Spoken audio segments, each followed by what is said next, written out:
오늘은 추수감사주일입니다. 하나님께서 감사절이라는 특정한 날을 정하시고 감사하라라고 직접 명령하셨습니다. 사실 감사하기를 실천하기가 얼마나 어려우면, 얼마나 감사하기를 잊어버리면 하나님께서 친히 감사절을 만들고 나에게 감사하라라고 하셨겠습니까? 이날은 감사하는 날이고요, 더 나아가서 구체적으로 말하면 감사를 표현하는 날입니다.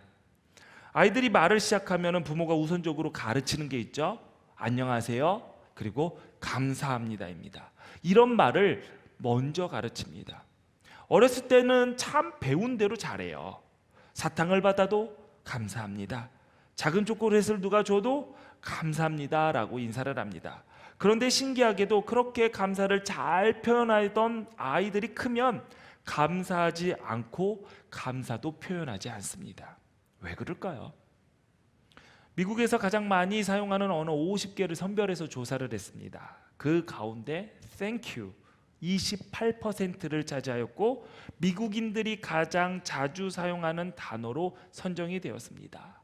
미국에 가면은 정말 많이 듣는 단어가 Thank you입니다. 미국 사람들은 작은 일에도 얼마나 감사를 잘 표현하는지, 우리는 이렇게 얘기하죠. 그들의 마음은 우리가 알 수 없지 않느냐. 그러나 그들은 감사의 표현이 그들의 삶 가운데 잘 습관화되어 있기는 합니다. 제가 얼마 전 제 딸과 미국에 다녀오면서 가기 전에 제 딸에게 이렇게 얘기했습니다. 거기에 가면은 땡큐라는 말을 정말 입에 달고 다녀야 된다. 길 가다가 여닫이 문을 잡아줬을 때, 누군가가 맞닥뜨렸는데 옆에 살짝 길을 비켜줬을 때, 아주 조그마한 배려에도 감사를 표현하라라고 가르쳐줬습니다. 그랬더니 가자마자 여기저기 다니면서 얼마나 땡큐를 잘하는지요. 한국식 땡큐를 해요. 땡큐 하면서 엄청나게 땡큐 하면서 다니더라고요. 그런 아이가 그 자리에서 제가 문을 딱 잡아줬어요. 그럼 보통 미국 사람들한테는 땡큐 하면서 들어가는데 저한테는 몸만 쏙 들어오는 거예요. 뭔가 배려를 해주고도 고맙다는 말을 안 하는 거예요. 그래서 제가 물어봤어요. 야, 왜 너는 미국 사람들에게만 고맙다고 얘기하고 아빠한테는 안 고맙니? 그랬더니 제 딸이 웃으면서 얘기하는 거예요. 이상하게 한국 사람에게는 그 말이 잘 안 나와요. 그러면서 일어나면서 그러더라고요. 땡큐 하고 가더라고요. 네. 한 가지 아쉬운 거는 우리 한국 사람들 볼 때 감사를 표현하는 게 인색하다는 거예요. 왜 그럴까요? 마음이 충분하면 된다고 생각해서 그럴 수도 있겠지만, 아니면 또 바쁘게 사느라고 여유가 없어서 그럴지 모르겠지만 표현을 잘 안 합니다. 감사의 표현을 잘 안 해요. 누가 뭘 해주었으면 고맙다고 해야 됩니다. 누가 수고를 했으면 인식하고 인정하고 감사하다고 수고했다고 할 줄 알아야 됩니다. 선물을 받았으면 고맙다고 인사하는 게 예의입니다. 밥을 얻어 먹었으면 감사하다고 인사하는 것이 상식입니다. 누군가가 나를 향해 마음을 써줬다면 감사하다고 인사해야 됩니다. 고마워할 줄 모르는 것, 은혜를 망각하는 것, 이것은 병든 것입니다. 감사 표현만 잘해도 은혜가 임합니다. 아멘. 아멘. 고맙다고 하면 왜요? 또 해주고 싶잖아요. 얼마나 수고가 많으세요. 애써주셔서 감사합니다. 이런 말을 하면 마음이 좋지 않겠어요? 또 이런 말 들으면 힘이 나지 않겠어요? 나의 수고와 나의 노력과 나의 헌신이 누군가에게 도움이 되었고, 또 그것을 누군가가 알아주었다니, 그래서 고마워하고 있다니 얼마나 큰 힘과 위로가 되겠습니까? 에베소서 4장 29절에 무릇 더러운 말은 너희 입 밖에도 내지 말고 오직 덕을 세우는데 소용되는 대로 선한 말을 하여 듣는 자들에게 은혜를 끼치게 하라라고 했습니다. 기왕 말할 것이 있다면 감사하다는 말을 먼저 하고 덕 세우고 은혜를 끼치는 자가 되십시오. 말을 하는데 한숨이나 쉬고 남 탓하고 불평하고, 그렇다면은 그 말이 어떻게 선한 영향력이 있겠습니까? 기왕 말하고 싶다면 감사의 말을 하시고 은혜를 끼치는 성도가 되시기를 바랍니다. 아멘. 감사의 표현이 중요합니다. 왜냐하면 감사의 표현을 의식하고 있어야지 감사의 조건을 인식하게 됩니다. 내가 감사의 표현이 습관화되지 않고 뭘 이런 걸 감사해 그러면 그 사람의 삶은 감사의 인식이라는 그 능력이 확 떨어지게 돼 있어요. 여러분, 오늘 앞으로 예배를 마치고 10분 안에 10번의 감사의 표현을 해라 라는 미션이 여러분들에게 주어진다고 한번 생각해 보십시오. 그러면 여러분들은 어떤 생각부터 하게 되냐면 뭐를 감사해야 되지? 뭐를 감사의 표현을 해야 되지? 하면서 감사의 조건을 찾기 시작할 겁니다. 여러분들에게 감사의 표현이 습관화되면 달라지는 것이 그거예요. 감사를 인식하는 능력이 늘어난다는 거죠. 그렇기 때문에 여러분 시도 때도 없이 뭐 한다? 땡큐 하셔야 됩니다. 오늘 본문 말씀 시편을 읽을 때마다 저는 그게 생각이 납니다. 괴지나 칭칭나네 아니면 아리아리랑 쓰리쓰리랑 그런 민요가 생각이 나요. 여러분 괴지나 칭칭나네 아시죠? 정말 아세요? 그러면 괴지나 칭칭나네 앞에 가사가 뭐예요? 나나나나나나나나나 괴지나 칭칭나네 그 느느느느 거 뭐예요? 아는 사람 하나도 없네요. 근데 그게 맞습니다. 왜냐하면 그 앞에 있는 나나나나나 선창 구절은 아무 때나 그냥 나오는, 그러니까 말 그대로 뭐냐면 힙합의 랩과 같은 거죠. 즉흥 랩이에요. 그냥 나의 감정과 나의 그 기쁜 즐거운 마음을 그것으로 표현하는 거예요. 그러면은 그 즐거움의 표현을 들은 사람들이 후창을 하는 거죠. 뭐라고? 괴지나 칭칭나네. 오늘 본문의 시도 마찬가지입니다. 찬양의 인도자가 두 장단의 길이의 앞소리를 매기면 회중들은 뒷소리를 받아주는 선우창 형식을 취하고 있습니다. 선창자가 모든 신들 가운데 가장 크신 하나님께 감사하라 라고 선창하면 회중은 그 인자심이 영원하다라고 받는 것입니다. 여기서 말하는 그 인자심이 영원하다, 영원한 인자심은 하나님의 약속, 언약을 바탕에 둔 사랑입니다. 하루에도 우리의 마음은 수십 번씩 바뀝니다. 그러나 우리의 마음과 달리 하나님의 사랑은 변함이 없다라는 고백을 반복하는 것이죠. 이 시는 우리도 우리의 노랫말로 얼마든지 지어 부를 수가 있습니다. 성경에 마따냐라는 인물이 나옵니다. 뭐 마따냐 아니면 무슨 조미료 이름 같지만 그 이름의 뜻은 하나님의 선물이라는 뜻을 가지고 있습니다. 아주 멋진 이름이죠. 그 멋진 이름을 가진 마따냐, 이 사람은 아삽의 증손자로 수룹바벨이 세운 제2성전에서 예배 임사자였습니다. 느헤미야 11장 17절을 보니까 그가 무엇을 맡았냐 하면 그는 기도할 때에 감사하는 말씀을 인도하는 자라고 그 직책을 소개하고 있습니다. 오늘 본문 말씀에 나오는 선창자였던 것이죠. 일상의 여러 가지 일들에 채워 살다 보면 자연스럽게 누군가를 원망하고 남 탓하고 불평이 우리의 삶에 엄습해 올 때가 있습니다. 그때에 하나님의 성전에 나와 감사를 이끄는 자들의 고백을 통해 다시금 하나님의 은혜와 사랑과 섭리를 깨닫게 됩니다. 감사의 조건을 선창하는 그 직분이 뭐 대단하냐라고 할 수 있겠지만 감사의 문을 통해서 성도들을 하나님 예배하는 자로 이끄는 그 직분이 얼마나 아름답고 귀합니까? 교회는 이런 이들이 많아져야 됩니다. 이런 이들이 교회의 리더가 되어야 되고 교회의 교사가 되어야 합니다. 그래야 그 공동체가 건강해집니다. 그들의 선창에 후창자들이, 회중들이 그의 인자심이 영원하미로다라고 후창이 따라오게 되면 감사의 고백은 더욱더 깊어지게 됩니다. 그런데 이렇게 좋은 선우창을 악하게 쓰는 사람들이 있습니다. 불평하고 원망하고 남 탓하는 이들, 그 내용을 선창하는 이들입니다. 불평과 원망을 선창하는 이들도 문제지만 그 불평을 심화시키는 후창자들도 문제입니다. 이런 이들이 교회에 많으면 많을수록 그 교회는 병들어갑니다. 여러분이 누군가의 앞에서 불평하고 원망하고 남 탓하고 그 내용을 누군가가 또 받아주어서 후창한다면 나와 그 사람은 불평의 노래를 부르고 있는 것이고 그 노래를 부르는 자들은 영혼이 병들어 있음을 깨달아야 합니다. 불평은 그 불평에 동조하는 이들에게 힘을 얻습니다. 그래서 우리가 누군가의 불평을, 누군가의 원망을 그냥 공감해 준다고 인정해 주고, 아 그래? 그랬었어?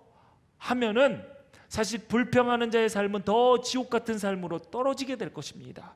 맞장구 쳐주는 이들도 그 지옥에서 그들과 함께하게 될 것입니다. 그러니 지금 내가 어떤 말을 꺼내고 또 내가 어떤 말에 맞장구 치나 잘 분별해야 됩니다. 불평하는 이들 마음 읽어주고 공감하는 거, 그거 지혜롭게 잘해야 됩니다. 동조하고 받아주고 후창해 준다면 상대는 물론이고 자신 또한 깊은 어두움 속에 더 파묻힌다라는 사실을 우리는 잊지 말아야 됩니다. 어떤 이들은 이렇게 얘기하죠. 살면서 감사할 일이 하나도 없다. 그러나 선하신 하나님께서 역사의 주관자이심을 믿는다면, 그 하나님께서 오늘도 일하고 계심을 믿는다면 감사할 일이 있습니다. 낙심되는 현실 가운데서 우리가 깨닫지 못하고 있더라도 하나님은 지금도 선한 일을 이루고 계시니 우리는 충분히 감사의 노래를 부를 수 있는 조건이 주어진 셈입니다. 오늘 본문의 시인은 이렇게 얘기합니다. 우리가 낮아졌을 때 우리를 기억해 주신 분께 감사하자. 현실의 여건이 사무치도록 어려울 때 우리는 이렇게 얘기합니다. 이스라엘 백성들도 이렇게 얘기했습니다. 주님이 나를 버리셨다. 주님이 나를 잊으셨다. 주님이 나를 모른 척 하신다. 그러나 하나님은 이렇게 말씀하십니다. 여인이 어찌 그 젖먹는 자식을 잊겠으며 자기 태에서 난 아들을 긍휼히 여기지 않겠느냐. 그들은 혹시 잊을지라도 나는 너를 잊지 아니할 것이라. 아멘. 아멘. 하나님 왜 나를 잊으셨습니까? 왜 나를 모른 척합니까? 나를 왜 그냥 내버려 둡니까? 그런 우리를 향해 하나님은 내가 너의 이름을 내 손바닥에 새겼다라고 말씀하십니다. 이 사랑이 우리를 살게 합니다. 이 약속이 절망의 상황에서도 자리를 박차고 일어서 감사 찬양할 수 있게 하는 힘이 됩니다. 내가 산 주식이 오르고 내 집값이 오르고 내가 산 땅이 오르는 것이 감사의 조건이 아니라 그런 욕심으로부터 해방되어 하루하루 주와 동행하는 삶의 신비를 맛보고 하나님의 선하심을 맛보고 하나님의 선한 일을 위해 부름받아 그 가치 있는 일에 내 삶이 쓰여지고 있다고, 내 삶이 내가 동참하고 있다는 사실에 우리는 감사해야 할 것입니다. 목회를 하면서 제가 감사절에 헌금 봉투에 적어놓은 교인들의 감사의 고백들을 버리지 않고 모아두고 있습니다. 이것만 잘 정리해도 좋은 시편을 쓸 수 있다라고 생각되어질 정도로 여러분들의 감사의 고백은 굉장히 아름다운 노래입니다. 오랜만에 모아두었던 봉투를 꺼냈습니다. 그리고 제가 몇 구절 써왔습니다. 우리를 만들어 주셔서 감사. 생애 처음 농사지어 수확하여 하나님께 드릴 수 있음에 감사. 엄마가 치마도 주시고 사탕 주셔서 감사. 강은율. 부족한 인생 가운데 빛나는 소망 주심에 감사. 운전면허 따고 첫 운전할 수 있게 됨에 감사. 누군가를 위해 봉사할 수 있는 기회 주신 감사. 소중한 생명 잉태하는 기쁨 주신 감사. 위험한 삶의 현장에서 늘 지켜주심에 감사. 힘든 상황이지만 말씀에 의지하여 굳게 서게 하심에 감사. 당연한 줄 알았던 일상이 감사의 조건임을 깨닫게 되어서 감사. 우리 기둥교회 성도들이 10여 년 전에 썼던 감사의 노래였습니다. 살펴보면 대체로 사소하고 일상적인 현실 속에서 발견한 감사의 내용들입니다. 사람들의 눈이 확 커지고 관심을 받을 만한 기적 같은 일은 하나도 없었지만 주님의 은혜가 이런 모든 고백의 아름다운 노래의 바탕이 되고 있습니다. 그래서 바울은 이렇게 고백을 합니다. 우리는 하나님 안에 살고 있고 하나님 움직이고 존재하고 있습니다. 맞습니다. 우리는 하나님을 떠나서 살 수 없는 존재입니다. 그런 우리를 하나님께서 오늘도 끌어안고 계십니다. 교우들의 감사의 고백과 성경에 나와 있는 기자들의 감사의 표현은 크게 다르지 않습니다. 어느 것 하나 우리의 삶과 경험과 동떨어진 것이 없습니다. 특히 삶의 위기에 처했을 때 하나님은 우리를 혼자 두지 않으십니다. 그래서 성경의 기자들은 이렇게 감사했습니다. 포악한 자들로부터 날 구원해 주신 것에 감사, 죽음의 세력이 우리의 생명을 삼키지 않게 지켜주심에 감사, 힘과 방패가 되어주심에 감사. 또 살아가는 동안 우리는 수없이 많은 갈림길 앞에 서죠. 어느 길을 선택하느냐에 따라서 우리의 인생은 너무나도 달라집니다. 그러나 우리는 모든 길을 다 걸어볼 수가 없기 때문에 하나의 길만 선택해야 되죠. 그래서 우리의 인생은 모호하고 불확실한 것이 가득합니다. 그럴 때 하나님께서는 우리에게 마땅히 가야 할 길을 알려주십니다. 그래서 그들은 이런 감사의 노래를 불렀습니다. 슬기로운 권면을 통해 공경에서 벗어나게 하심에 감사, 주님의 의로운 판단과 규례를 배우게 하심에 감사, 지혜와 분별력 주심에 감사. 무엇보다 우리가 감사해야 될 것이 있습니다. 하나님께서 우리를 하나님 나라의 통치에 동참시켜 주셨다라는 것입니다.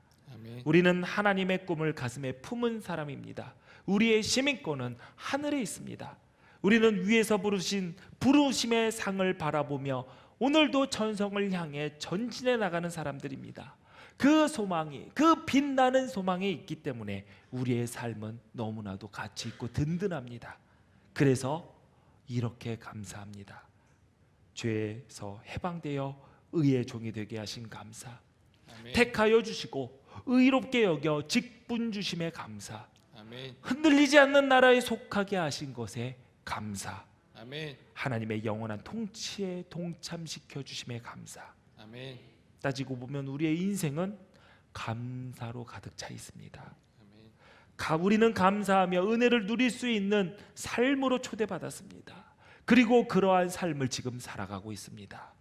이런 복된 삶을 살아가면서 여러분은 어떤 노래를 부르고 계십니까? 오늘 본문은 26절로 끝나지만 그 이후의 노래는 우리가 이어나갈 수가 있습니다. 우리는 어떤 노래를 이어나갈 수 있을까요? 여러분은 어떤 노래로 하나님을 찬양하며 그 시편을 이어나가시겠습니까? 꽤 오래전 감사절 헌금 봉투에 쓰인 한 성도의 감사의 노래로 오늘 말씀을 마치고자 합니다. 10여 년 전 신앙생활을 시작하지 얼마 되지 않은 한 성도의 감사의 고백이 너무 귀해서 잘 보관하고 있다가 오랜만에 꺼냈습니다. 누구의 노래인지 맞춰보시는 것도 재밌을 것 같고요. 본인은 자기가 쓴 건지 기억할지도 모르겠어요. 하도 오래돼서. 제가 오늘 본문의 노래 형식으로 한번 바꿨습니다. 한번 들어보시고 함께 공감하면서 하나님께 감사하는 찬양 드리시기 바랍니다. 제가 읽겠습니다. 죄와 허물로 죽었던 나를 살리신 하나님께 감사하라. 그 인자하심이 영원하미로다. 긍휼과 자비를 베푸시며 오늘을 살게 하신 하나님께 감사하라. 그 인자하심이 영원하미로다. 누구에게나 자랑할 수 있는 기둥교회를 주신 하나님께 감사하라. 그 인자하심이 영원하미로다. 말씀과 기도, 삶의 모범이 되시고 탁월하게 가르치는 목사님을 주신 하나님께 감사하라. 그 인자하심이 영원하미로다. 변함없이 기도의 자리를 지키는 사모님을 주신 하나님께 감사하라. 그 인자하심이 영원하미로다. 좋은 만남의 복으로 기쁘게 신앙생활을 하게 하신 하나님께 감사하라. 그 인자하심이 영원하미로다. 세상의 것에 마음 빼앗기지 않게 붙잡아 주시는 하나님께 감사하라. 그 인자하심이 영원하미로다. 자녀들을 주님의 손에 맡길 수 있는 믿음 주신 하나님께 감사하라. 그 인자하심이 영원하미로다. 나를 위해 기도하는 많은 분들을 주신 하나님께 감사하라. 그 인자하심이 영원하미로다. 존경하는 믿음의 멘토들을 허락하신 하나님께 감사하라. 그 인자하심이 영원하미로다. 하늘의 하나님께 감사하라. 그 인자하심이 영원하미로다. 아멘. 일평생 감사의 노래가 울려 퍼지는 복된 삶이 되시기를 주님의 이름으로 축원합니다. 아멘. 기도하시겠습니다. 전능하신 하나님, 하나님의 인자하심이 영원함에 감사합니다. 비록 여전히 어렵고 불편한 삶을 살고 있지만 모든 난관 앞에서 주님의 위대하심을 찬양합니다. 우리를 부르시고 우리 안에 계셔 우리를 성전으로 삼아 주시고 그 성전에 합당하게 울려 퍼지는 감사의 노래를 우리에게 허락해 주심에 감사합니다. 우리의 몸과 영혼과 우리의 모든 삶의 전반에서 그 노래 가득 채울 수 있게 은혜 내려 주옵소서. 감사와 찬양을 잃어버리지 않게 하나님 함께하여 주시고 서로에게 덕을 끼치는 성도들 되게 하옵소서. 천안기둥교회를 여기까지 인도하신 하나님, 모든 성도들을 평안하고 안전하게 지켜주시니 감사합니다. 꿈꾸고 계획하는 일들 이루어지게 하시고 더 많은 영혼을 구원하고 더 많은 이들에게 안식을 주고 더 많은 이들에게 유익을 끼치는 칭찬받는 교회, 순결한 교회, 단결한 교회, 즐거운 교회 되게 하여 주옵소서. 예수님 이름으로 기도하옵나이다. 아멘.